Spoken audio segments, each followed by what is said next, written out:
हम काव्यखंड आपका कंप्लीट कर रहे हैं कक्षा 11वीं का, है ना।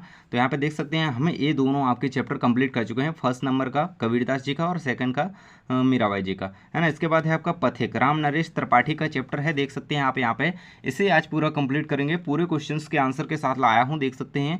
इसी प्रकार से हम आपका गद्यखंड तो कंप्लीट करवा ही चुके थे, साथ ही काव्यखंड के 2 चैप्टर हो चुके हैं। इसके बाद ये आपका रहा पथिक, यानी कि राम नरेश त्रिपाठी जी का अगला चैप्टर है। इसके पूरे क्वेश्चन आंसर कंप्लीट करेंगे। चलिए वीडियो स्टार्ट करते हैं। फर्स्ट नंबर का क्वेश्चन दिया गया है आपका, पथिक का मन कहाँ विचरना चाहता है ना। तो कविता के अकॉर्डिंग, पथिक कविता के अकॉर्डिंग यहाँ पे देख सकते हैं आंसर दिया गया है। पथिक का मन बादल पर बैठकर, है ना, बादल पर बैठकर नील गगन में घूमने चाहता है और समुद्र की लहरों पर बैठ कर के सागर का कोना कोना देखना चाहता है। ऐसा राम नरेश त्रिपाठी जी की कविता में पथिक में कहा जा रहा है। पथिक क्या सोचता है कि मैं बादल पर बैठूं और नील गगन घूमूं, है ना, नीला पूरा आसमान घूमूं और समुद्र की लहरों पर बैठूं और सागर का एक कोना कोना घूमूं, है ना। तो ये इसका आंसर है। इसके बाद देख सकते हैं सूर्योदय वर्णन के लिए किस तरह के बिंबों का प्रयोग हुआ है। आंसर आपको दिया गया है, 3 पॉइंट के माध्यम से समझाया जा रहा है कि जब उगता हुआ सूर्य समुद्र की तली पर दिखाई देता है ना, समुद्र तल से उगते हुए सूर्य का अधूरा बिंब, है ना, अधूरा चित्र, आधा चित्र जब दिखता है, आधा गोला दिखता है, अतः अपनी प्रातःकालीन लाल आभा के कारण बहुत ही मनोहारी वर्णन वहाँ पे दिखाई देता है। तो देख सकते हैं कि समुद्र तल पर उगते हुए सूर्य का बिंब, है ना, सीधी बात। इसके बाद वह सूर्योदय के तट पर दिखने वाले आधे सूर्य को कमला के स्वर्ण मंदिर का कैंगूरा बताता है ना, कमला के स्वर्ण मंदिर का कैंगूर। तो इस प्रकार से इसका आंसर सेकंड पॉइंट में दे सकते हैं कि सूर्योदय के तट पर दिखने वाला आधे सूर्य को, है ना, आधे सूर्य को कमला के स्वर्ण मंदिर का कैंगूरा बताते हैं। और दूसरे बिंब में वह इसे लक्ष्मी की सवारी के लिए समुद्र द्वारा बनाई गई स्वर्ण सड़क बताता है ना। तो जब एक प्रकार से उस तरफ से सूर्य की किरणें पड़ रही हैं और इस तरफ से समुद्र देखा जाए, पानी देखा जाए, तो वो चमकीली सतह कुछ दिखाई देती है।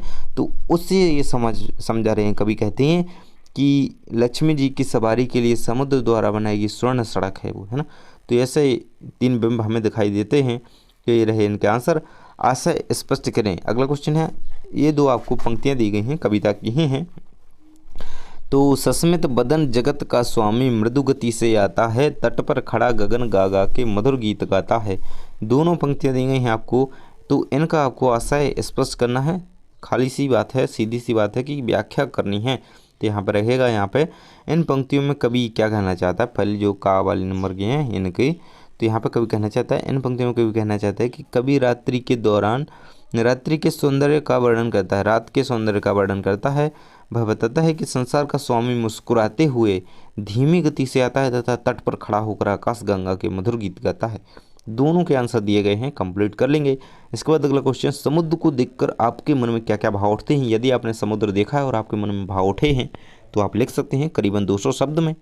और आपने समुद्र नहीं देखा है और आपके मन में भाव तो फिर उठ ही नहीं सकते, समुद्र देखा नहीं है तो नहीं देखा है, देखने वाले अलग बात है, लेकिन आपने महसूस भी किया है, आपने कैसे भी देखा है, अगर मोबाइल में भी देखा है तो आप समुद्र के बारे में लिख सकते हैं जैसा कि आपको लगता है, क्योंकि आपको अपने मन के भावों को लिखना है। तो यहाँ पर देख सकते हैं कुछ इस प्रकार से आप इसे शब्द ले सकते हैं। समुद्र अथाह जलराशि का स्रोत है, उसमें तरह तरह के जीव जंतु पाए जाते हैं, वह स्वयं में रहस्य है तथा इसी कारण आकर्षण का बिंदु है। तो ये रहेगा पूरा इसका आंसर। कंप्लीट कर लीजिएगा, पूरा आंसर आपको दिया गया है, इसे समझ करके आप अपने अकॉर्डिंग भी कुछ शब्द जोड़ सकते हैं जैसा कि आप समुद्र के बारे में सोचते हैं, है ना। तो इसके बाद देख सकते हैं पथिक कविता का प्रतिपाद्य लिखें, है ना। तो ये तो आपको जरूर से पता होना चाहिए, क्योंकि हर कविता का आपको एक प्रतिपाद्य पता होना चाहिए, है ना। तो इसका आंसर दिया गया है, पथिक कविता में दुनिया के दुखों से विरक्त काव्य नायक पथिक की प्रकृति के सौंदर्य पर मुग्ध होकर वहीं बसने की इच्छा का वर्णन किया गया है। यहाँ वह किसी साधु द्वारा संदेश ग्रहण करके देश सेवा का व्रत लेता है, राजा उसे मृत्यु दंड देता है, परंतु उसकी कीर्ति समाज में बनी रहती है। तो आपको कविता की पंक्तियाँ ध्यान से पढ़नी है, उनका व्याख्या अच्छे से समझना है, तो आप पे आसानी से समझ आएगा और बन जाएगा। तो इसका पूरा आंसर यहाँ तक दिया गया है। और पिछला जो चैप्टर था आपका मीराबाई वाला चैप्टर था आपका, है ना, और इसके पहले जो था और मीराबाई के पहले कबीरदास जी का चैप्टर था, हम तो एक एक करी जाना, और मीराबाई का था मेरे तो गिरधर गोपाल दूसरों ना कोई। तो ये दोनों चैप्टर हम कंप्लीट करवा चुके हैं। नीचे डिस्क्रिप्शन में आपको लिंक मिल जाएगी, आप जा कर के कंप्लीट कर लीजिएगा। किन किन पर मधुर प्रेम कहानी लिखी प्रतीत होती है?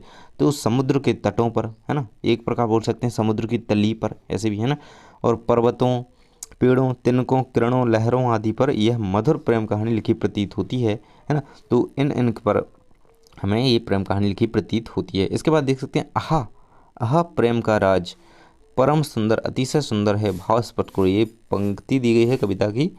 तो कवि प्रकृति के सुंदर रूप पर मोहित है, उसके सौंदर्य से अभिभूत होकर उसे सबसे अधिक सुंदर राज्य कहकर अपने आनंद को अभिव्यक्त कर रहा है ना। तो कवि प्रकृति के सौंदर्य को देख करके अपने मन को जो है आनंदित कर रहा है, उसकी सुंदरता का जो है वो सुंदरता का वो गान कर करके, है ना। तो आहा प्रेम का राज परम सुंदर, है ना। तो ये रहेगा इसका आंसर। आप पीडीएफ ले सकते हैं, नीचे डिस्क्रिप्शन में लिंक दी गई है, नहीं तो आप टेलीग्राम ग्रुप भी ज्वाइन कर सकते हैं।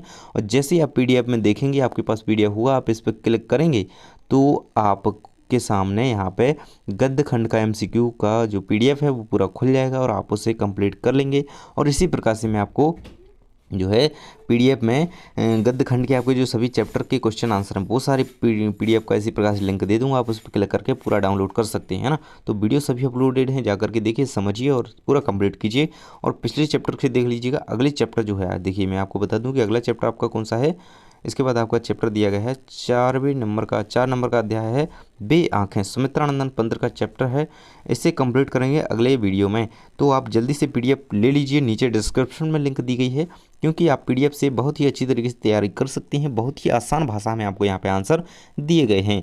तो आप कमेंट बॉक्स में ज़रूर बताएं कि आप, है ना, तो आप रामनेश त्रिपाठी, सुमित्रानंदन पंत, मीराबाई और कबीरदास जी का जीवन परिचय चाहते हैं, कवि परिचय चाहते हैं, बहुत ही सरल भाषा में कमेंट बॉक्स में बताइए। तो जल्दी से जल्दी मैं आपको इतनी सिंपल लैंग्वेज में इनके कवि परिचय प्रोवाइड करा दूंगा कि आप अच्छे तरीके से कंप्लीट करके परीक्षा में एक अच्छा स्कोर गेन कर पाएंगे।